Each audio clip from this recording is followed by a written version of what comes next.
Procedemos a realizar el diagrama espacio-fase para la secuencia propuesta. Como tenemos 4 actuadores, pusimos acá los rectángulos, uno para cada actuador, e hicimos las divisiones correspondientes a la cantidad de movimientos que presenta la secuencia. En esta presenta 6 movimientos.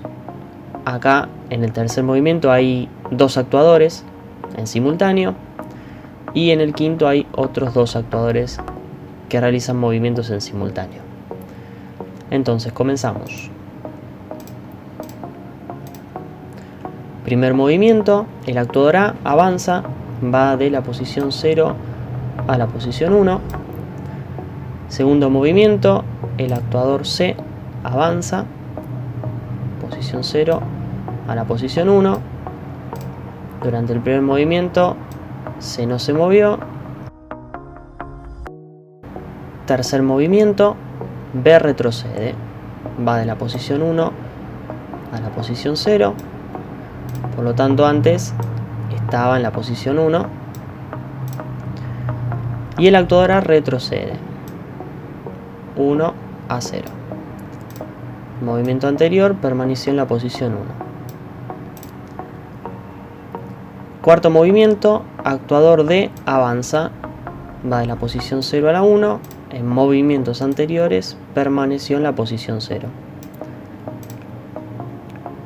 Quinto movimiento, actuador C retrocede, posición 1 a posición 0, y actuador B avanza, posición 0 a posición 1. Movimientos anteriores. Ahí está.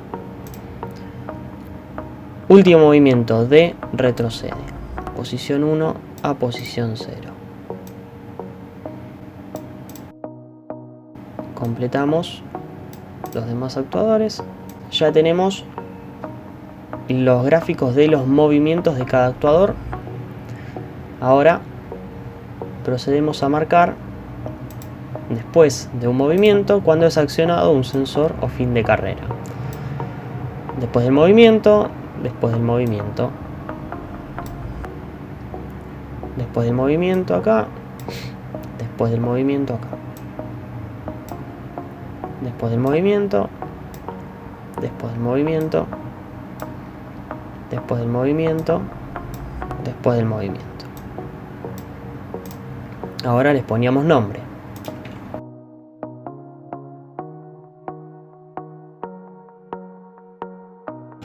Sensor A1 en el actuador A, posición 1, sensor A0, actuador A, posición 0. Lo mismo para los demás. B0, B1, C1, C0, D1, D0. Una vez que teníamos esto, con las flechitas íbamos de los sensores activados a los movimientos que se producían. Entonces, sensor A1 produce el movimiento de avance de C. Hacíamos la flechita acá. Sensor C1 que produce el movimiento de retroceso de B y el movimiento de retroceso de A. Recuerden que siempre esto lo hacíamos mirando la línea vertical en donde era activado el sensor o fin de carrera.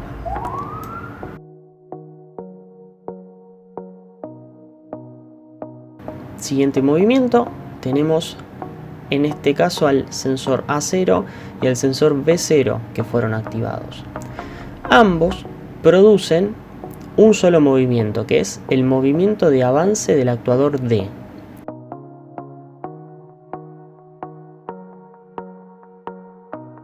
Solamente cuando el actuador B y el actuador A estén en la posición 0, ambos, recién ahí el actuador D va a ir a la posición 1. Luego, cuando D avanza, D1 es accionado, lo cual provoca el movimiento de retroceso del actuador C y el movimiento de avance del actuador B. La activación de B1 y de C0 van a provocar el retroceso del actuador D. Por último, la condición de arranque, el último sensor o fin de carrera accionado, el cual volvía al principio para permitir que comenzara el ciclo, y esto iba en serie con el pulsador de marcha. Muy bien, hasta acá tenemos nuestro diagrama espacio-fase. Vamos a proceder ahora a realizar el análisis de conflicto de señal.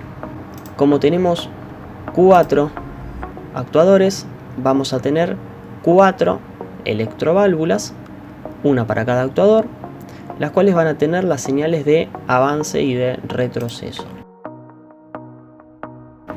¿Quién le manda la señal de avance al actuador A? Señal de avance del actuador A, venimos por acá, D0. Entonces, válvula 1.1 que corresponde al actuador A, señal de avance D0. Señal de retroceso, vamos al diagrama espacio-fase, acá retrocede, la señal de retroceso está dada por C1. Vamos con el actuador B, señal de avance del actuador B, acá vemos que avanza, la señal de avance está dado por D1. Colocamos acá, señal de retroceso, retroceso de B, C1. Colocamos C1.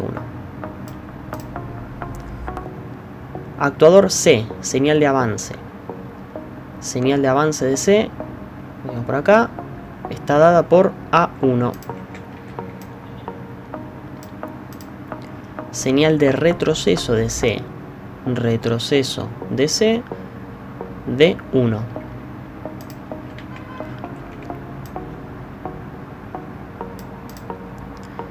Por último, señal de avance del actuador D. Actuador D, señal de avance, vemos dos flechas. Está dada por B0 y por A0. Como habíamos dicho antes, tienen que estar los dos al mismo tiempo para que el actuador D avance. Retroceso de D, C0 y B1. Entonces ahora procedemos a pintar. Cuando está accionado D0 durante los 3 primeros movimientos, siempre que D esté en la posición 0, ¿no es cierto? Y un poquito después y un poquito antes. 3 primeros movimientos, un poquito después y un poquito antes. Cuando está accionado C1, siempre que C esté en la posición 1. Acá en el tercero, en el cuarto, un poquito antes, un poquito después. Cuando está accionado D1, siempre que D esté en la posición 1, en el quinto movimiento. C1, ya lo habíamos marcado, en el tercero y en el cuarto. A1, siempre que A esté en la posición 1, en el segundo, un poquito antes y un poquito después. Vamos con D1, ya lo habíamos marcado, en el quinto movimiento. A0 y B0, acá en este caso hay que pintar ambos. Entonces, A0 siempre que A esté en posición 0, en el cuarto, quinto y sexto movimiento, poquito antes, poquito después. Cuarto, quinto, sexto, poquito antes, poquito después. B0, B0 en el cuarto, un poquito antes, un poquito después. Ya está pintado el cuarto, un poquito antes, bueno, un poquito después se pisa con A0. Muy bien. B1 y C0.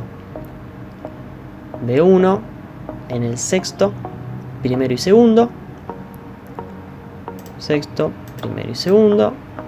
C0 en el sexto y en el primero. Ya está pintado, muy bien. Recordamos un poquito después y un poquito antes. Y una vez que hicimos esto, pasamos a proceder a marcar los conflictos de señal. Cuando hay una señal de avance y retroceso al mismo tiempo. Por lo tanto, acá hay conflicto de señal para la electroválvula 1.1. Acá hay conflicto de señal para 2.1. 3.1 no presentó conflicto de señal. 4.1 sí presenta conflicto de señal. Acá y acá. 1.1, 2.1 y 4.1 presentan conflicto de señal. 3.1 no presenta conflicto de señal. Entonces, como habíamos dicho en videos anteriores, las secuencias que presentan conflicto de señal debían resolverse por algún método. En este caso nosotros conocemos el método de paso a paso mínimo y de paso a paso máximo. Vamos a proceder a resolverlas por uno y por el otro.